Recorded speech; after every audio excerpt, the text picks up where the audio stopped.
yağış yağan zaman tavandan su axması istifadə olunan tikinti materiallarının keyfiyyəti ilə deyil, onların düzgün tətbiq olunmaması ilə əlaqəlidir.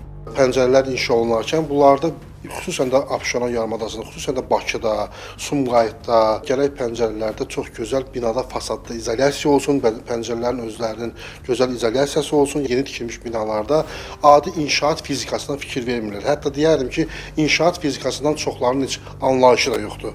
Bunun nəticəsi olaraq quraşdırılan pəncərələr, onların germetikası, onların nə dərəcədə soyuğa, istiliyə və yaxud şaxtaya, izolyasiyasının nə dərəcə dözümlü olub-olmaması ümumiyyətlə sual altındadır. Ekspertin sözlərinə görə bu problemlərə daha çox MTK-ların inşa etdiyi və rekonstruksiya olunmuş binalarda rast gəlinir. Əsasən mənzil alanda yeni binalarda quraşdırılmış pəncərələrə diqqət yetirmək lazımdır. Baxırıq ki, hündür mərtəbəli binalardır, hansıların ki standartlara görə onların pəncərəsi minimum 70-dən başlamalıdır. 70-lik profil deyirlər ona. 25-ci mərtəbədə küləkli olan yerlərdə 50-lik profillər qoyurlar. Bu isə yanlışdır. Küləyin təzyiqinə dözə bilməyəcək bir profildir. Üstəgəl bu profillərin özlərinin içərisində olan metal konstruksiyalarında özləri də zəifdir. Təzyiqlə külək həmən o pəncərələri vurduqda onlar başlayır rezonans verməyə. Rezonans nəticəsində isə pəncərələrin kənarları boşalma, hidroizolyasiya sıradan çıxma və evin içi artıq su ilə dolur. Vəkil